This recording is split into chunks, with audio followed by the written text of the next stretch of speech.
Mentioned one of the challenges was to find a way where you can engage with the students to help them understand. Yeah.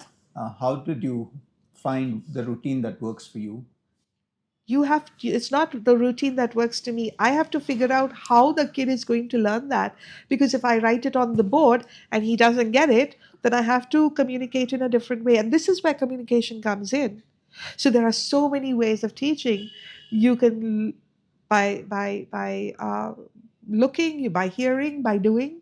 So I need to figure out, how is this guy going to get this? Mhm. Okay, not everyone has the ability to sit and do an exam, to be able to regurgitate. I have communicated something to a student, I've taught him something, I've told him a story, very simple. Okay, teaching is telling a story. But now I want to go back and say, do you remember the story? And I will ask him to remember the story by giving him a test and say, who are the main characters? What is this? What is this? What is this? And that's a written paper. He can't do that. So I will ask him, okay, um, I communicated something to you. Can you tell me what that is? You tell me how you know it. And he can do a project. Mm. He can make an artwork. He can, yeah, there are children who um, who express things so beautifully through their art. I remember when my son was, I was not a teacher yet, and I remember this lady who was talking about, she was a history teacher, and she wanted to teach the children about a battle. Okay, so you can read out the chapter and you can ask them questions, or you can take them to the sand pit and you can put your toy soldiers and you can create the geography. And isn't that an amazing way to teach the child? Because they're really getting engaged in what was happening. Yeah, you can watch a video, you can watch a movie, or Mm. you can ask them, paint a picture about what happened on this battlefield. Or you can tell them, here, I've been teaching you about the country of Vietnam. Why don't you make me a travel brochure to say what you've learned about Vietnam? Uh, when I was uh, because I taught psychology, a great way to teach about a particular ailment or a mental is to make a board game. Mm. So when we were doing PTSD, we played the game of life. So here is a normal person, they're experiencing trauma. What happens immediately after the trauma? Roll the dice. Do you get help? Are you isolated? How severe? So we created a board game. Okay. Yeah. So introduce different methods of engaging your student, Mm. right? Throw the ball into their court. Tell them something that is totally untrue and ask them to dispute it. Mm. Because if they find out for themselves, right? And kids love to argue. Mm. So I would go into the classroom and say the most outrageous thing, you know? And then they say, no, that can't be true, miss. I said, well, okay, find me evidence to to say that I'm wrong. And they would go out and they say, no, miss, look at this research. No, miss, look at this textbook. No, miss, see what this happens. I go, yeah, okay, maybe you're right. I'm not totally convinced yet. Okay. So that was my classroom. Sounds fun. It was fun. It was fun. I don't have fond memories from my educational days because you described what was wrong. I know what was wrong because I Yes. lived that. Yeah. But so I still carry some of the trauma from school where the method of correcting a student was to make her or him stand in front of the rest of the class and ridicule them. It doesn't work for certain personality types. Who does it work for? Yeah, Who does it work for? Being ridiculed in front of the class, has it worked for anyone? I don't think so. So that directly impacted my confidence, my sense of self worth, all of that. It took a lot, it took a toll on me. So that I carried that through my professional years. To break out of that pattern took a lot of awareness and then working on myself. So, like you said, that the education system, something needs to change. And Because I've lived through some of these things which did not work clearly. It doesn't work for Yeah. anyone. There is no one who is ridiculed publicly and it has a positive effect. That it doesn't benefit anyone. So you mentioned that you'd love to get back to teaching. What I'm doing right now is unlocking information. Uh, I was teaching. I was teaching in a school for quite a while. I really, really enjoyed. But like I said, I do tend to have a rather short span of attention, and I'm always looking for the next challenge. So a little after COVID, um, there was a institution that came and reached out to me, and they said, you know something, you have this enormous experience in hospitality. And honestly, there's nothing wrong with the field of hospitality. I mean, I loved it the entire time I was working in the field. I enjoyed my work immensely, but it didn't engage me, right? So I do have a lot of knowledge about the field of hospitality. Okay. My husband works in the field. I worked in the field. And they reached out to me and they said, you're a school counselor. Because, again, I had this amazing rapport with the kids, and I was a psychological counselor. So not only was I helping kids, you have all these kids who come with a lot of issues.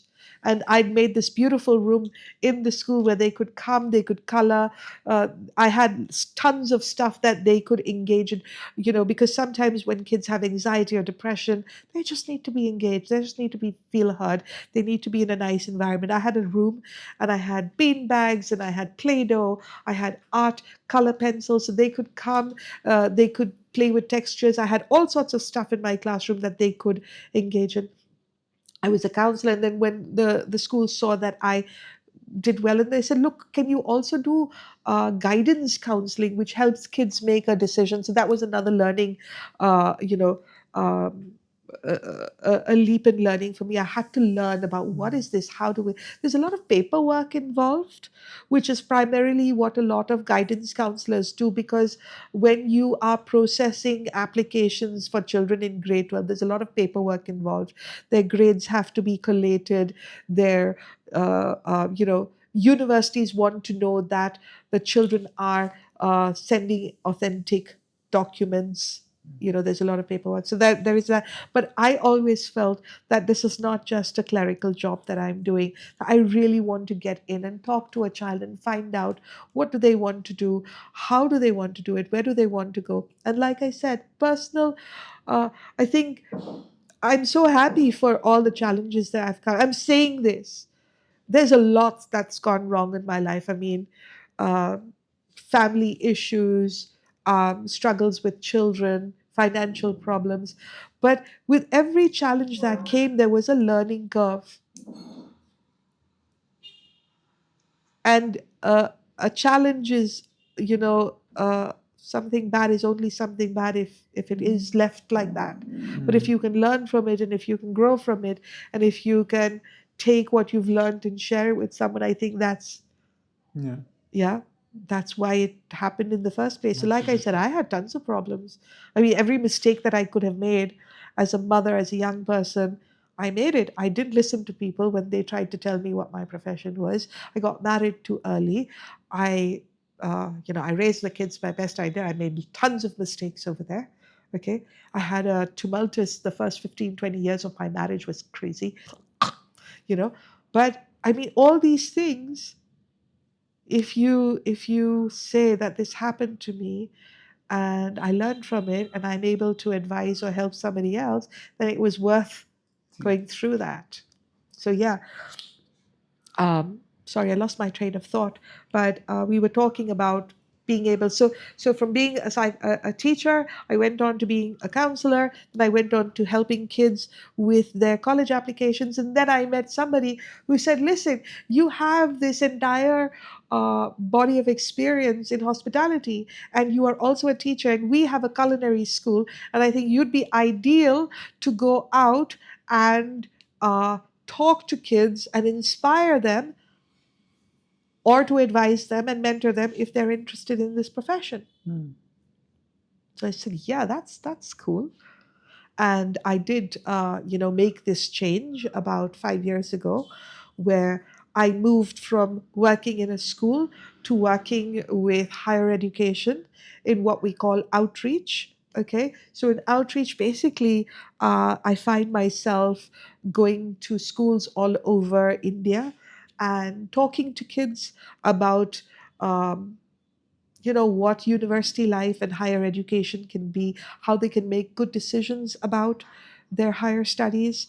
I talk to them a lot. I work with a university now, so they are multidisciplinary. So I will be talking about the field of law, about engineering, about biotechnology. You really, there's a huge learning curve, Mm. right? So as long as I'm learning, I'm happy. You know, Mm. whenever there's something new to, so like I said, I love what I do, because there's always some new challenge to overcome, there's something new to do, there's a new strategy, there's a new way of connecting with people, and that's what is making me happy, that's what makes me connecting with people, being engaged in the community. um, uh, you know I think that's what does it for me. I can't say that I'm a teacher or I'm a counselor or I'm a mother. I'd like to say that I'm happy. Okay. I don't want to define myself by saying I'm this or I'm this and this, but I'm just somebody who's quite pleased with herself. In between teaching in the school and what you're presently doing, you said you also had a brief stint as a guidance counselor. So guidance, a counselor. I'm so happy the government has finally taken the step, because when you and I were in school, there was no one we could go to if we had problems. And kids have problems. I can't tell you how scary it is to see a child hurting themselves. You see a child coming in India, the pressures our children are going through, peer pressure, bullying, learning difficulties, um, exam stress. You know, we may not have had all the opportunities, but our childhood was fairly happy. Today, kids are dealing with some very scary demons. Mm. And when I was in the school, I'm very approachable. I have a fun classroom. Children would gravitate towards me.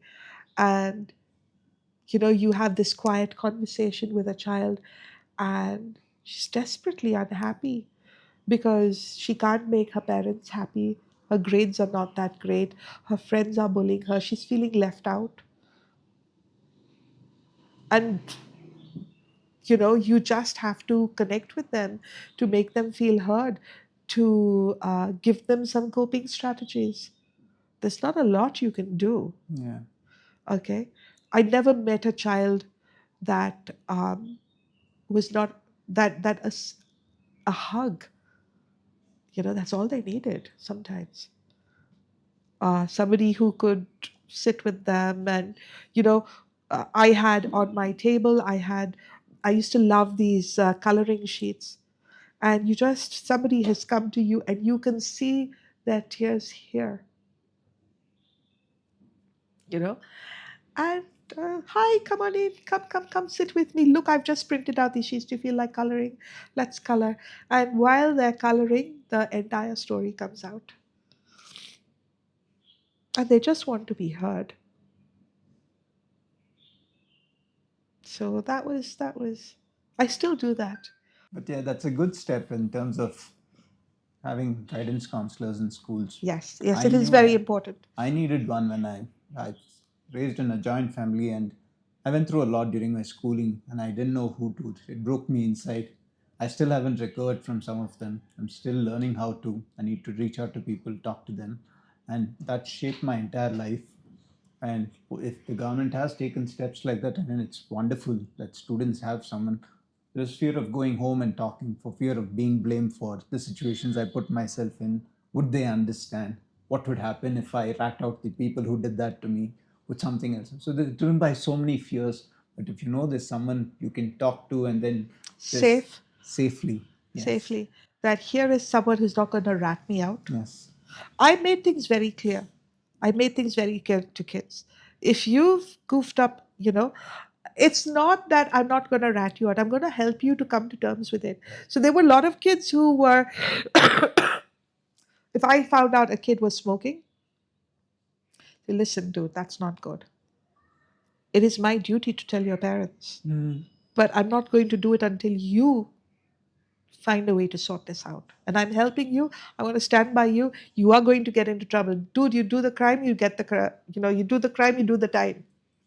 There is accountability. You've done something, you've cheated in an exam. Why did you cheat? Yeah. You cheated because, you know, people were there's so much of stress for performance pressure, right? So uh, you've got to be able to communicate with kids. And yes, I love doing that, and Mm. I still do. I still meet, uh, and while I did that in one school, now I have kids from all over the country who call me, who talk to me. Yesterday evening, I spent almost 2 hours with a family who were deciding. They said, "Listen, we want our kids to come to the institution you're at." So I go, "Yeah, I'd be happy to come." And our conversation wasn't about the institution. Our conversation just veered into the future, what's happening.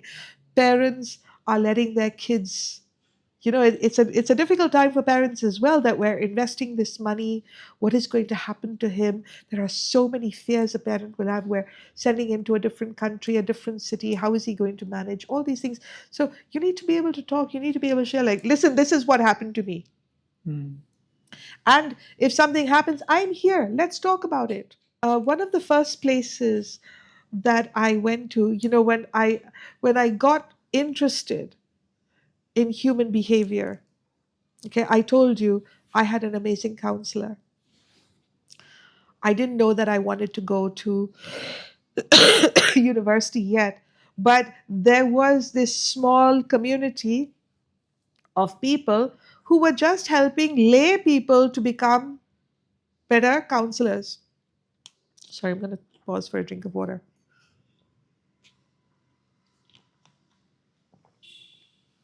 And I did this course with this group of ladies. Like I said, short span of attention. You want to move from one thing into the other. You want to have a change. I need that. You know, I need there to be variety. I need there to be something different happening. In fact, even though I really love what I'm doing right now, which is going out and um, talking to kids about the high, I can feel that I'm coming close to the end, Mhm. and that I'm ready for So, different something challenge. different. Yeah. What is life? Why would you want to do the same thing for the rest of your life? Yeah. I have been doing this for about 5 years now, where I gravitated from being a teacher in a school to being a professional in higher education, where we call this an outreach department, where you're going out and you're coordinating not with one school but with schools all over India, and you're reaching out to children and talking to them about higher education, and what kind of options are there. And honestly, today there are so many options. When we think about when we were in finishing high school and going to university, there was doctor, engineer, commerce, arts. And the people who did the arts, I did the arts, were Yeah. like, I you know today the opportunities are amazing, and they are spoiled for choice. Unfortunately, education is a business, you know and uh, there are marketing strategies that are out there to attract these children. You have fantastic campuses, right? Beautiful campuses, fantastic classrooms, sports complexes. Yeah, a child is going to get, I want to go to this university. They have the most amazing sports complex. They have beautiful hostels. They have all this. So I like to go in. And while I do promote the university that I'm talking to, I also have the opportunity to talk to children and help them, give them certain guidelines. as to what they should consider when they're making their choice. Because I really think that uh, you know the university that you go to, how it suits you, how you enjoy it, what you learn, is really going to indicate the way the rest of your life follows. You go and do a program that doesn't suit you, that you're not. There are so many kids who end up going into a engineering program. They really don't. They would make amazing chefs. They would make amazing architects, but they've gone into engineering simply because it covers all their bases. And listen, I will always get a job like this. It's not really harnessing their potential. And then they come out from being an engineer and say, okay, now I'm really not happy. I'm not getting a job. I'm not engaged in this profession.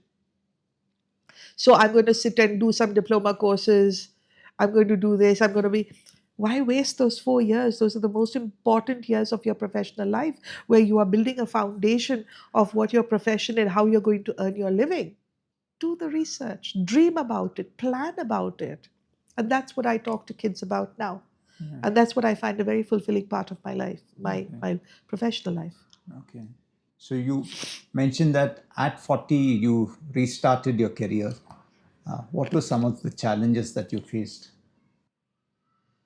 I didn't face any challenges. Nothing?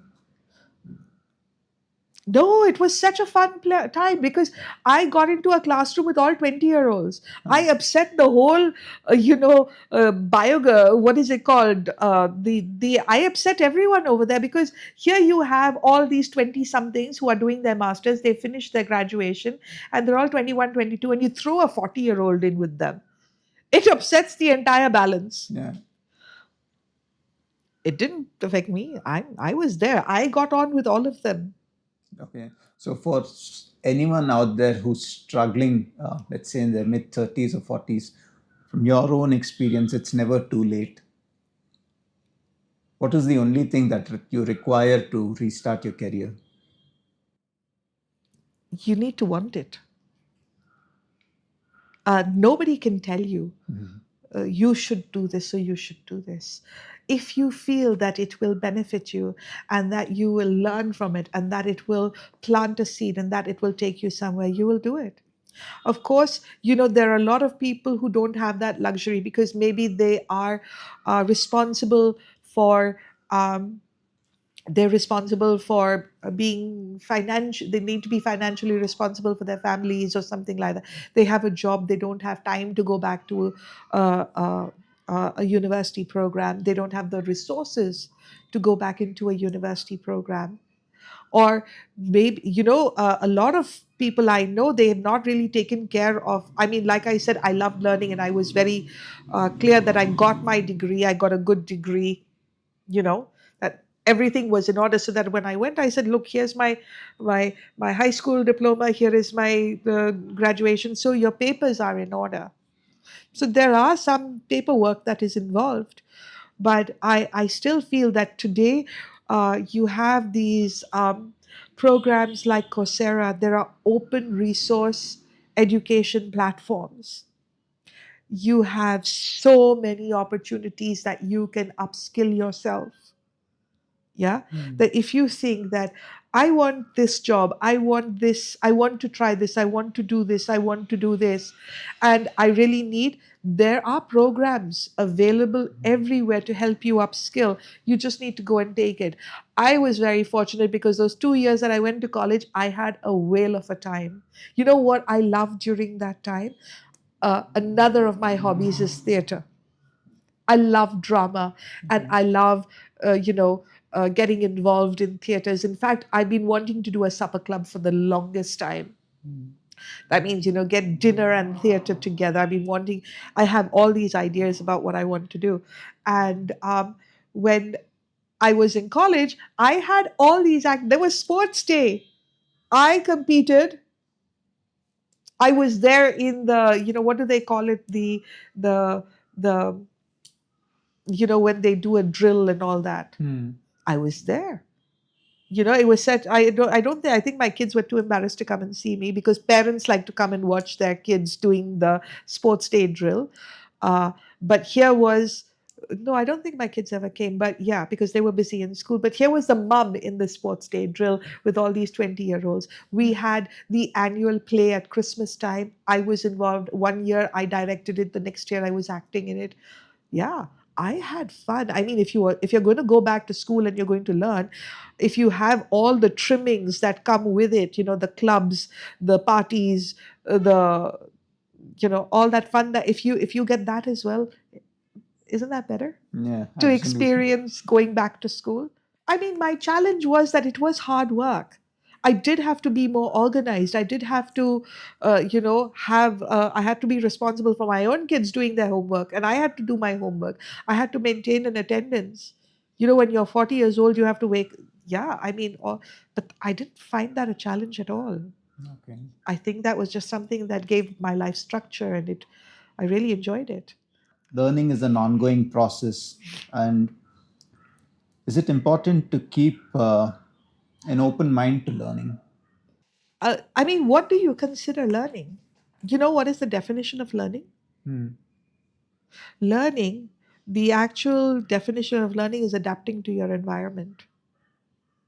So, what are you learning? You're learning to cook a dish, you're learning to paint a picture, you're learning to use a tool, an AI tool, ChatGPT. Today, all of us have to learn these new tools because when I started my career back in the 90s, we didn't even have internet then, right? So you had all these tools like Excel and Word and PowerPoints, right? We had to learn how to use them. And today, these kids who have technology is only technology if it has been created after you were born. If technology existed before you were born, it's not technology. So that is why you see very young kids being able to activate smartphones, and people who are in their 60s and 70s, they don't know what to do with the smartphone. And so that is what there is so much to learn. So learning is adapting to your environment, learning to utilize the resources around your environment. You can have a very structured learning where you go back into the educational institution and you learn something very academic, and you get a parchment that says, oh, you are now proficient um, in agriculture. Hmm. Okay. I want to be a farmer, so I've gone back to university. I've done a 2-year program in agricultural technology, and I've come back. They've given me a paper. Yeah, okay, that's good. I can today go and sit and do a little course to understand how to utilize AI. And there are all these things that are constantly that I can learn how to use AI and utilize it in my life. These are tools. I can learn how to use a particular tool, right? Hmm. I don't have to go and get a degree. I can do small courses. Any suggestions for students or young professionals who are trying to or are looking at building their careers now? Oh, I can talk the whole day about that because it's something that I am very passionate about. And every child I meet has a different story, and every child I meet needs different advice. Hmm. But I always tell children, when we look at this entire process of planning for your future, you do need help. And like I said, I'm very happy that schools now have a system in place where we have guidance counselors. Okay. And like it needs to start very early, probably about grade 8 or 9, where they are exposed to various career verticals. If you ask a kid, what do you want to be? I want to be a doctor. Okay, what type of doctor do you want to be? Okay, requires a little planning, a little bit of thought. I want to be an engineer. Engineer like covers like civil engineering, Hmm. mechanical Yeah. engineering, computer engineering, electronic engineering, aerospace engineering. What type of engineering? So I want to be a nurse. That's another profession that we really need professional carers. I like to inspire children early on, and I think what you're doing is having professionals come and record their message about their journeys, about their advice is invaluable, and kids should really watch these videos because it's giving them insight, because who can see the future? So here is a architect that I'm talking to, here is a doctor I'm talking, here's a gynecologist, here is an oncologist, and this is her journey, and it's inspired me. Something, something has to click. It's Yeah. like when I go shopping, I love shopping, remember I told you, but something has to click, and I say, oh, I want that. When you have these sessions with children all the way back in class 8, 9, and 10, and you give them this exposure to various professional verticals, it inspires them and something is going to click. Mm. And they're going to get enamored of something, something's going to take their interest. And it's a process. And then at a certain point, they might want to understand what their aptitudes are. There are psychometric tests, there is counseling. You sit, I think most of the time I need to sit with the parent rather than the kid. Because a child will come and say, I want to be a dancer. And the parent is going to say, how are you going to earn a living? How are you going to take care of me in my old age? That is still something that parents are still considering. Okay, I'm looking at a vast demographic.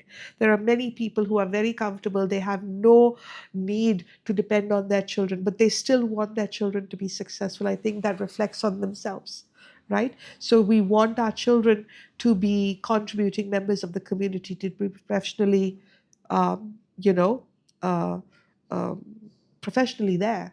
That's why, I mean, the kids are our Mm. legacy to the world, Yes. but they have very preconceived ideas about what their children should do. Ah, so talking to a parent and convincing them to look at the child. Mm. But thankfully, that's happening more and more.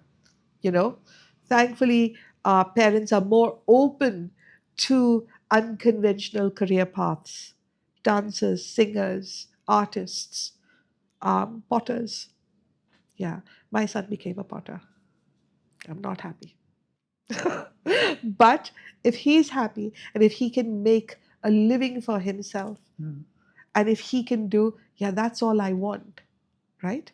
So um, uh, parents need to come to terms that Mm. their children may, and most of the time, parents are living vicariously of their children, that I never got to do this, so I want my child to.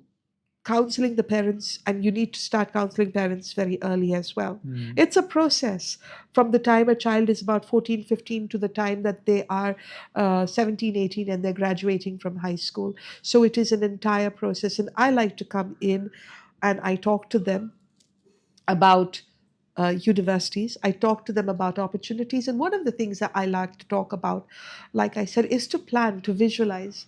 I'm a great believer in manifestation. And to be able to say that I visualize myself doing this, I visualize myself being a, a successful musician or a filmmaker. I see myself as a vet, Mm. working with animals. Another very, very, you know, fulfilling. Um, uh, and I can't tell you, having an animal in a school, you see the way the kids love playing with the Yeah. ducks and with the, they have a natural affinity, and they're a great counseling tool, you know, that a child can sit and talk to a duck and they can't talk to a human Mm. being. So, this process of being able to visualize, to do research, to understand where my aptitude and interest lies and how I can utilize this. Because people think that I want to do something that makes me happy, but can you earn a living? Earning a living is very, very important. Not all of us have a legacy that we can, oh, my parents have left me a lot of money, I have 3 flats and I have 9 cars, yeah, okay, good, I don't have to do anything. You are going to be the most frustrated person. You will probably kill yourself by the time you are mid 30. People need to be engaged, they need to have passion, they need to enjoy what they're doing. Mm. And this is where the whole concept of ikigai comes, right? That Yes. I'm good at something, I enjoy doing it, and I can earn a living. And that Venn diagram, you know, what. So, yes, I do talk about Ikigai quite a lot. I'm glad I remembered it. So, this is the entire process. So, lots of advice to give children when I go out and talk to them. So, I tell them there's two directions you can start from. Okay. One is to look at where you want to be, and work backward. So, if I want to be a doctor in this hospital, go to that website and look at the qualifications of the people that they are hiring and see what are the criteria, and then look at an institution that closely aligns with that vertical and then apply to that. You have to tell them, when you are looking at a place where you're going to study further, you want to find the right fit. Mm. You can go and buy, if you're going shopping, I love to shop. I can look at an outfit and say that, oh, I love that dress, I'm going to buy it. It may not fit me, it's not the right fit, it's not going to suit me. So, adequate research needs to go into researching. Parents will say, I went to so and so university, my son will also go there. It may not suit him.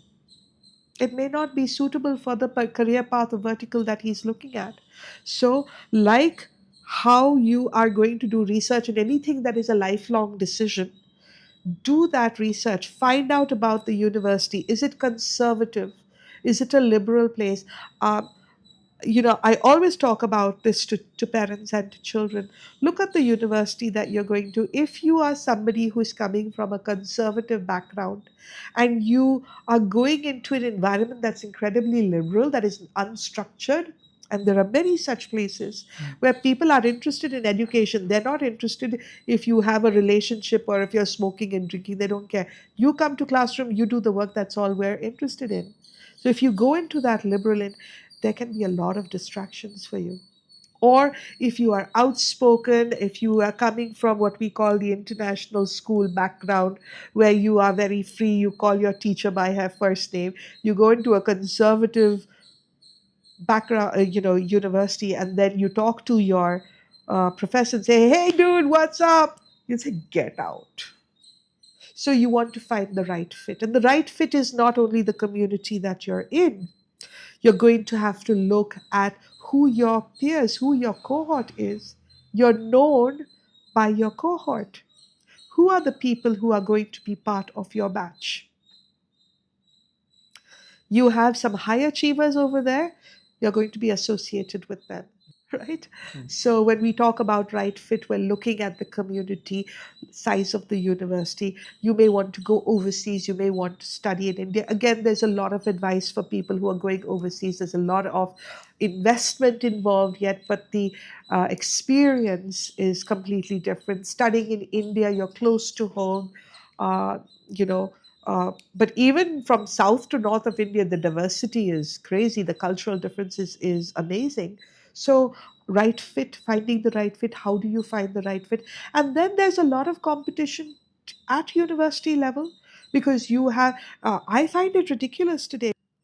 So, when I talk to children, I give them strategies, I give them coping mechanisms, I give them timely advice. I can talk to a child, and within 5 minutes, I'll say, I'm not sure you're really interested in that, are you? Who's told you that you want to be an aeronautical engineer? It sounds really cool. And your parents will be very proud if you want to be an aeronautical engineer.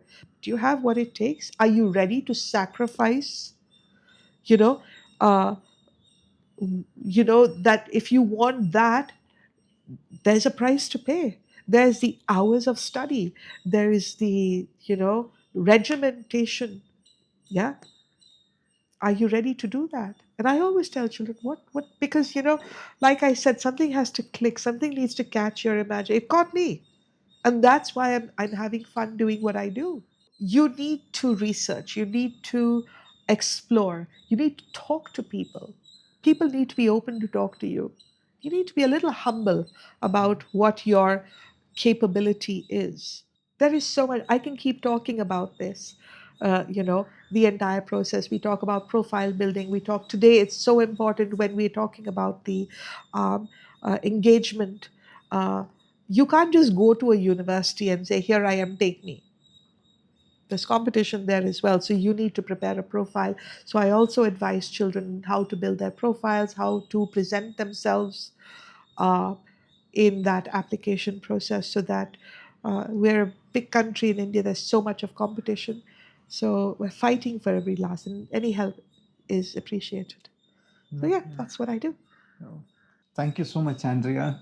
And from Resolve, we wish you the very best Thank you. in the next phase of your career. Okay. I look forward to hearing what is in line for you. So yes, I'm really looking at the next stage in my life. Uh, both my husband and I are coming very close to retirement. And this entire term retirement, I find it so weird. Like, what do you do when you retire? Like, you just sit at home and read the news because we don't even have newspapers anymore. So, I'd really like to be able to change my lifestyle and to change what I do and how I enjoy myself and how I engage with the community, taking into account that, I may not have as much energy or my health may not permit, or you're slowing down. I don't intend slowing down for a very long time, but yes, we do have to make lifestyle changes, and that we can adapt our living Mm. to those changes that are coming up. Yeah.